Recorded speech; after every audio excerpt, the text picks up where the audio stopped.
Good morning, everyone. It's Wednesday, December 30th. From the San Antonio Express News, my name is Luis Vasquez, and this is your Express Briefing. All of the stories you need to know to start your day.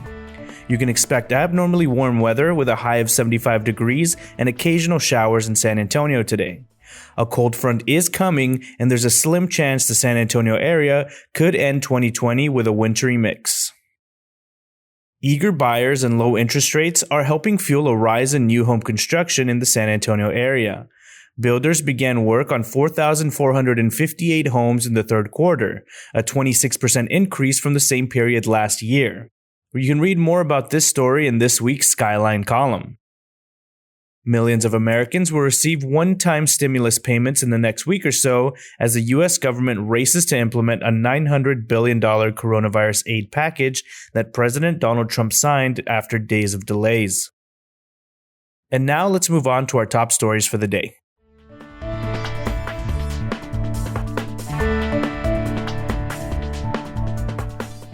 The Alamodome, city officials said, has plenty of room for people to spread out without having to physically encounter one another during today's matchup between the Texas Longhorns and Colorado Buffaloes.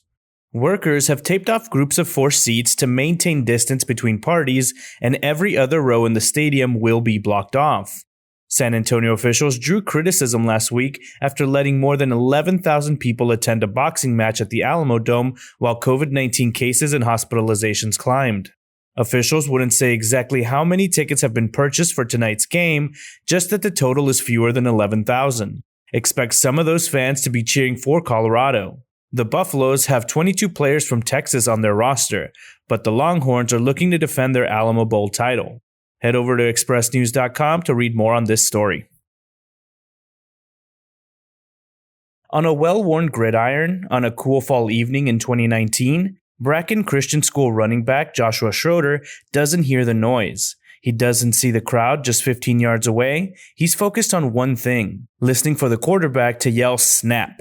The 17-year-old tucked the ball close to his chest and took off, following the path opened by his lead blocker. Then, on a kick return, a defender hit Schroeder and knocked him out of bounds into a bench. He felt a sharp pain in his back but kept playing. Months later, he found out the injury ended his high school football career. His focus these days is on higher education. The teen said he doesn't see himself as a particularly studious sort, but he's in the running for valedictorian. Vincent T. Davis tells his story in this week's San Antonio Story. Less than 24 hours before receiving his first dose of a vaccine that would protect him from COVID-19, Eldon Webb harbored no illusions Monday that it wouldn't necessarily extend his life. "I know I'm not going to live very long," said 95-year-old Webb, a resident of the Morningside at the Meadows Assisted Living Center on the near north side. Webb is eager to receive the vaccination anyway, and precisely because of his dwindling years. When the end comes, he wants his family close by, not socially distanced because of the virus.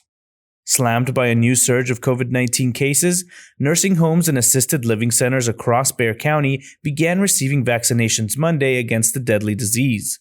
But not all residents and staff will be vaccinated immediately. Brian Chasnoff has more on this story over at expressnews.com. Melissa Fletcher Stolce writes, quote, "For the 3+ decades I worked as a newspaper reporter, the last 20 years at the San Antonio Express News, I was always inspired by one simple goal: tell a good story. More than that, I was motivated to dig deep into the stories that came my way to find the warm, beating heart that resided at their center. To try and grasp the essential humanity of the people who entrusted me at levels that never seemed to amaze me, to tell their tales." Check out some of the best stories in Melissa's latest story, Searching for Humanity.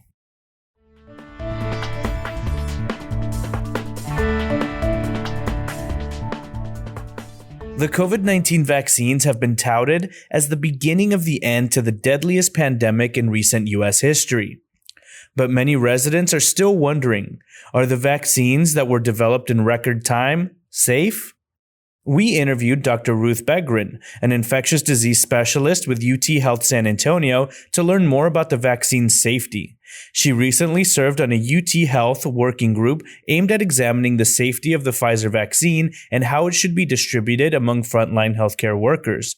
Check out that Q&A over at expressnews.com. Next up are your need-to-know headlines. You can find all of these headlines and more inside of your Express News subscription.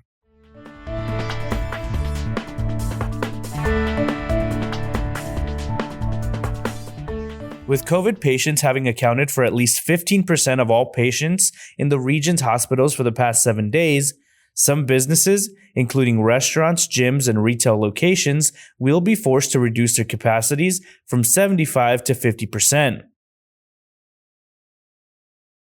6 months of extremely dry weather, combined with 2 years of below-average rainfall, have prompted Bexar County Fire Marshal's office to ban 2 types of fireworks from New Year's Eve celebrations in unincorporated Bexar County. The Spurs announced Monday that they had scrapped the plans to have fans return to the AT&T Center, at least for now. Limited fans were going to be allowed for Friday's game against the Lakers. The Air Force said Monday that partial skeletal remains of a person were found near Salado Creek over the weekend at Joint Base San Antonio, Fort Sam Houston. A Bexar County Sheriff's deputy has been arrested for the second time this year on suspicion of assaulting his girlfriend, Sheriff Javier Salazar announced Monday. The Spurs did not execute down the stretch in a 3-point loss to New Orleans, which Greg Popovich hopes will equal a learning experience. Family, friends, and various communities are mourning the death of Peace Laureate and gay rights activist Nikki Valdez, co-founder and president of Dignity San Antonio, a group that has sought to include gay, lesbian, bisexual, and transgender Catholics within the church. A new chief executive is taking over at Rabba Kistner, the prominent San Antonio construction engineering firm, and for the first time, it'll be someone from outside the Rabba family. In this week's Wary Traveler column, Randy Diamond explores the perks of airline status match programs and explains how your status can be worth lots of money with hotels and rental car companies. Texas manufacturing activity picked up in December, and business executives responding to a Federal Reserve Bank of Dallas survey seem to be generally optimistic about the future, suggesting revenue increases in hiring will be on the horizon in 2021. Patients experiencing a medical emergency are in no position to go price shopping when they need an ambulance service, writes the Express News editorial board in their latest piece on surprise billing. Sports columnist Mike Finger on Longhorns football coach Tom Hernan's fate, claiming that Texans' resurgence is right around the corner is a tougher sell than it used to be, and Mac Brown was a much better salesman. Read the full column over at expressnews.com.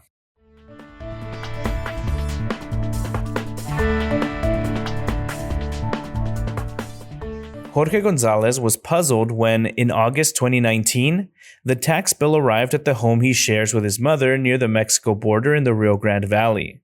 It wasn't for much, $237, but fees and interest tacked on by a collections law firm brought the total to $1,400. More confusing was the governmental agency demanding payment, Hidalgo County Irrigation District No. 1. Constructed in the early 1900s to divert water out of the Rio Grande to cotton, sugarcane, and citrus crops, irrigation districts still pump out of the river. Much of the water now goes to growing nearby cities such as Edinburgh and McAllen. Yet Gonzalez's neighborhood, known as the Hohen Drive, hadn't been part of any irrigation district for nearly a quarter century. That's when he noticed the dates for the taxes he was being told to pay. 1983 to 1997. Head over to expressnews.com to read more from Eric Dexheimer.